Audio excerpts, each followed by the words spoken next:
देश के अंदर सर्वाधिक 2.5 करोड़ परिवारों को घरौनी वितरण का कार्य होगा और 2.5 करोड़ परिवारों को यह हम लोग पूरे अभियान के रूप में से ले रहे हैं। राजस्व परिषद इस कार्यक्रम को आगे बढ़ाने का कार्य कर रहा है और इस दृष्टि से ये बहुत महत्वपूर्ण हो जाता है कि जो राष्ट्रपिता महात्मा गांधी ने सपना देखा था ग्राम स्वराज का और प्रधानमंत्री मोदी जी ने आत्मनिर्भर भारत का आत्मनिर्भर की आधारभूत इकाई गांव पंचायत को बनाने की दिशा में इसकी बड़ी भूमिका होगी। जब ये जमीन के ग्रामीण आवासीय अभिलेख आपको प्राप्त होंगे, किसी व्यक्ति को कोई व्यवसाय करना हो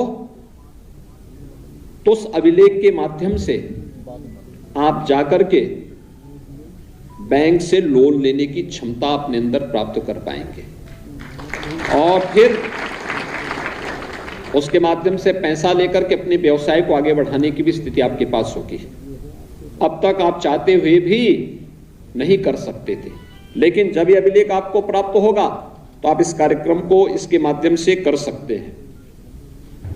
प्रदेश सरकार ने इसके लिए एक बृहद योजना तैयार की है। हमने 2017 में ही इस बात को व्यवस्थित एक स्वरूप दिया था कि प्रदेश में भूमाफिया और राजनीतिक संरक्षण में जो अपराधी और माफिया गरीबों को उजाड़ते थे, सार्वजनिक संपत्तियों पर कब्जा करते थे, उनके खिलाफ एक एंटी भूमाफिया टास्क फोर्स हम लोगों ने प्रत्येक जनपद में गठित की थी।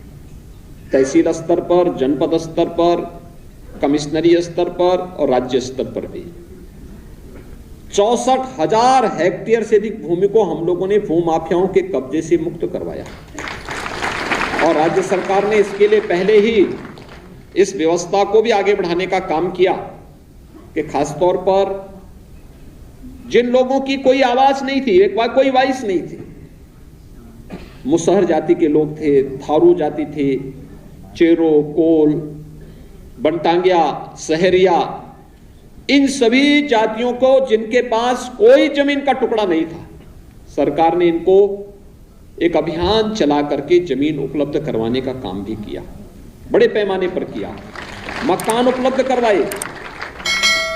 आज गांव में कोई व्यक्ति अभाव की जिंदगी नहीं जी सकता।